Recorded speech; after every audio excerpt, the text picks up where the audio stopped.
আপনার কোরআন শরীফ কখনোই শুদ্ধ হবে না যদি আপনি আরবি ২৯টি হরফের কয় আলিফ টান হয়, কোন হরফ কয় আলিফ টান হয় এই বিষয়টি যদি আপনি না বোঝেন। তো আজকে দ্বিতীয় নাম্বার পর্বে আমি বলবো যে কোন হরফ কয় আলিফ করে টেনে টেনে পড়তে হয়। আমি কোরআন শরীফ সই শুদ্ধ করে পড়ার জন্য ৩০টি পর্ব সাজিয়েছি, তারই আজকে দ্বিতীয় নাম্বার পর্ব। আমি প্রতিদিন একটি করে ভিডিও আপলোড করব এবং প্রতিটি ভিডিওতে একটি করে গুরুত্বপূর্ণ নিয়ম থাকবে, যেই নিয়মটি প্রয়োগ করে দেখিয়ে দেব কিভাবে কোরআন শরীফের ভিতরে প্রয়োগ করে শুদ্ধ করে তেলাওয়াত করতে হয়। তো অবশ্যই ভিডিও শেষ পর্যন্ত দেখতে থাকুন, আপনি অবশ্যই সই শুদ্ধ করে কোরআন শিখতে পারবেন। বেশি কথা বলে ফেলেছি, অবশ্যই এখান থেকে খেয়াল করুন।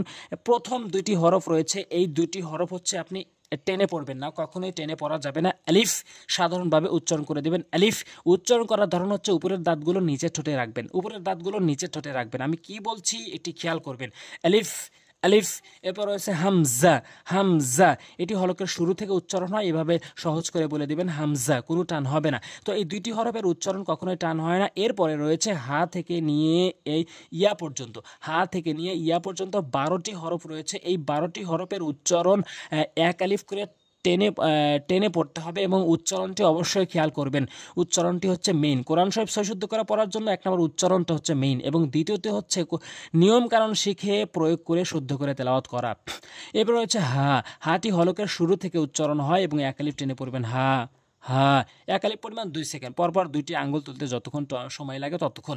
এরপর রয়েছে হচ্ছে হাটি চাপ দিয়ে বলবেন ভাই এই হরফটি মারাত্মক লেভেলের ভুল করে 95% লোক, কারণ ওখানে সূরা ফাতিহার ওখানে আলহামদু বলে, যারা আলহামদু বলেন তাদের নামাজ কিন্তু হয় না, নামাজ ভেঙে যায়। বলতে হবে আলহামদু হলকের মাঝখান থেকে উচ্চারণ করতে হবে।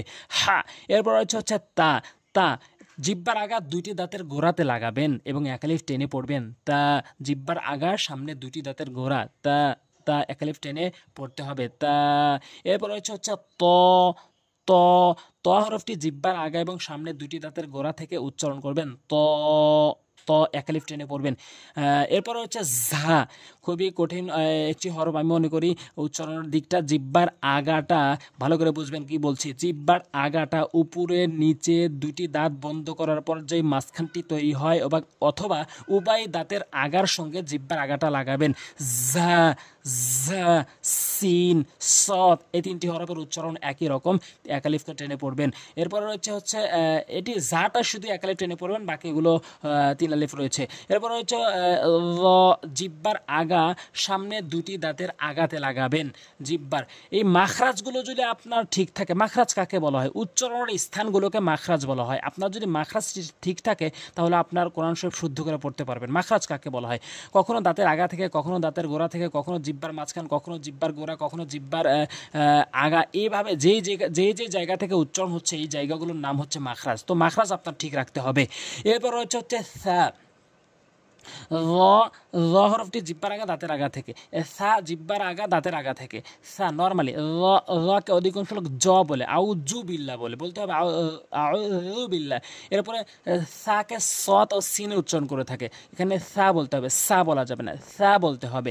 এরপরে হচ্ছে ফা হরফটি জিব্বার আগা উপরের দাঁতগুলো নিচের ঠোঁটের পেটে রাখতে হবে, এবং এক আলিফ টেনে পড়বেন এরপর রয়েছে হচ্ছে মুখটা গোলাকার করে জিব্বার আগাটি উল্টিয়ে উপরে তালুর সঙ্গে লাগিয়ে এই হরফটি উচ্চারণ করবেন, এক আলিফ টেনে পড়বেন এরপর রয়েছে খ হরফটি জিব্বার আগা খ হরফটি হলকের শেষ থেকে খ হরফটি উচ্চারণ হয় এবং এক আলিফ টেনে পড়বেন এরপর রয়েছে হচ্ছে বা, দুই ঠোঁটের ভেজা অংশ মিলাবেন, বা শুকনো অংশ নয়, ঠোঁটের দুইটি অংশ, একটি হচ্ছে ভেজা একটি হচ্ছে শুকনো।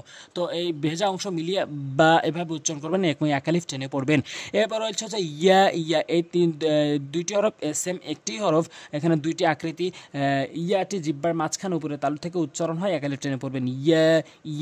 এরপরে রয়েছে জাল থেকে দেখবেন ইয়া পর্যন্ত, এখানে 15টি হরফ রয়েছে। এই 15টি হরফের উচ্চারণ 3 আলিফ করে টেনে টেনে পড়বেন। যেমন জাল, শুধু টেনেই পড়া নয়, উচ্চারণটা অবশ্যই আপনার ঠিক রাখতে হবে।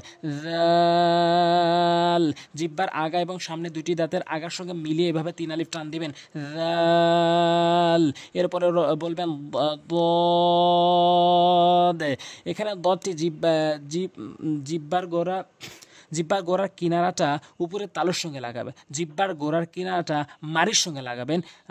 আশা করি বুঝতে পেরেছেন। আবারও বলছি, জিহ্বার গোড়ার কিনারাটা উপরে মাড়ির সঙ্গে লাগাবেন।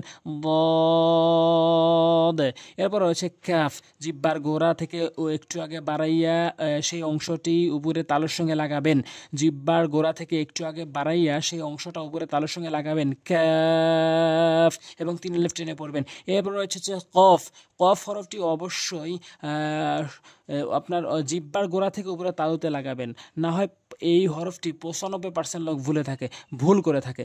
সূরা ইখলাস ও সূরা নাস ও সূরা ফালাকের ওখানে কফটি রয়েছে, অধিকাংশ লোক কুল বলে, যার ভুল অর্থ দ্বারা হে রাসূল আপনি খান, নাউজুবিল্লাহ, সঠিক অর্থ হচ্ছে হে রাসূল আপনি বলুন। তো কফটি জিহ্বার গোড়া হতে উপরে তালুতে লাগাতে হবে। কফ, কফ, যেমন কুল, কুল আউযু, এভাবে কুল, কফ, এভাবে ধাক্কা দিয়ে উচ্চারণ করবেন। এরপর হচ্ছে সিন, 3 আলিফ টেনে পড়বেন এবং সিনটি সতের মতো এবং জার মতো জিহ্বার আগাটি উপরের নিচে 2টি দাঁতের মাঝখান বা উভয় দাঁতের আগাতে লাগালে সিনটি সঠিক উচ্চারণ হবে। এরপর হচ্ছে সদ, সিন ও সদ ও জা একই রকম উচ্চারণ, সদটি সেরকমই।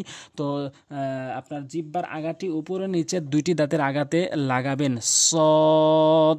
এরপরে দাল, তো দালটি 3 আলিফ টেনে পড়বেন এবং জিহ্বার আগাটি নিয়ে উপরে 2টি দাঁতের গোড়াতে লাগাবেন, দাল সঠিক উচ্চারণ হবে।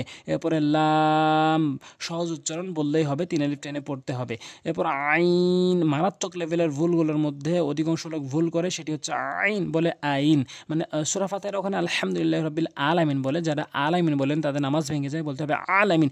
তো আলামিন এবং আলামিনের দুই অর্থ, তো নামাজ ভেঙে যাবে, অবশ্যই খেয়াল করে পড়বেন। এরপরে রয়েছে জিম, জিমটি হচ্ছে জিহ্বার মাঝখান থেকে উপরে তালুর সঙ্গে, জিহ্বার মাঝখান, কথাটিগুলো বুঝবেন মনোযোগ দিয়ে, জিহ্বার মাঝখানে অংশটা উপরে তালুর সঙ্গে লাগালে এভাবে উচ্চারণ হবে এবং 3 আলিফ টেনে পড়বেন, জিম। এরপর হচ্ছে গইন, 3 আলিফ টেনে পড়বেন এবং হলকের শেষ থেকে উচ্চারণ হয়, গইন, গইন, গইন। এরপর শিন, জিহ্বার মাঝখানের অংশটা উপরে তালুর সঙ্গে লাগে, শিন, এবং 3 আলিফ টেনে পড়বেন, শিন। এরপর রয়েছে মিম, মিমটি উভয় ঠোঁটের আপনার শুকনো অংশ রয়েছে, ঠোঁটের কিন্তু 2টি অংশ, একটি হচ্ছে ভেজা অংশ, একটি হচ্ছে শুকনো অংশ। তো উভয় ঠোঁটের শুকনো অংশ মিলিয়ে মিম হরফটি 3 আলিফ টেনে উচ্চারণ করবেন, যেমন মিম। এরপর রয়েছে ওয়াও, মুখের খালি জায়গা হইতে মুখটা গোলাকার করে 3 আলিফ টান দিয়ে এভাবে উচ্চারণ করবেন, ওয়াও।